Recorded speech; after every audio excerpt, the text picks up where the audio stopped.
నమస్తే ఫ్రెండ్స్, నా పేరు సాయికృష్ణ ఆజాద్, సుప్రీంకోర్టు అడ్వకేట్. చాలా మంది అడుగుతున్నారు, అదేంటంటే సార్ మరి మేము ఒకళ్ళ దగ్గర ప్రామిసరీ నోటు రాశాము, అయితే 3 years దాటిపోయింది.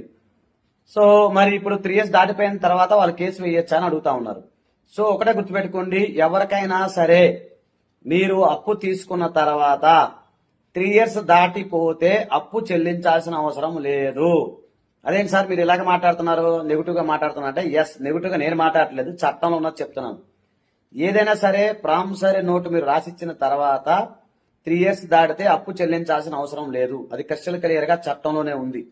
ఎవరైతే డబ్బులు ఇచ్చిన వారు ఎవరైతే ఉన్నారో వారు గనక ప్రామిసరీ నోటు 3 years లోపు మాత్రమే కోర్టులో కేసు వేసుకోవాల్సి ఉంటుంది. ప్రతిదానికి ఒక లిమిటేషన్ అని ఉంటుంది. లిమిటేషన్ యాక్ట్ ప్రకారం ఇవన్నీ జరుగుతూ ఉంటాయి. కాబట్టి మీరు డబ్బులు ఇచ్చిన వాళ్ళు ఎవరైతే ఉన్నారో జాగ్రత్తగా ఉండండి.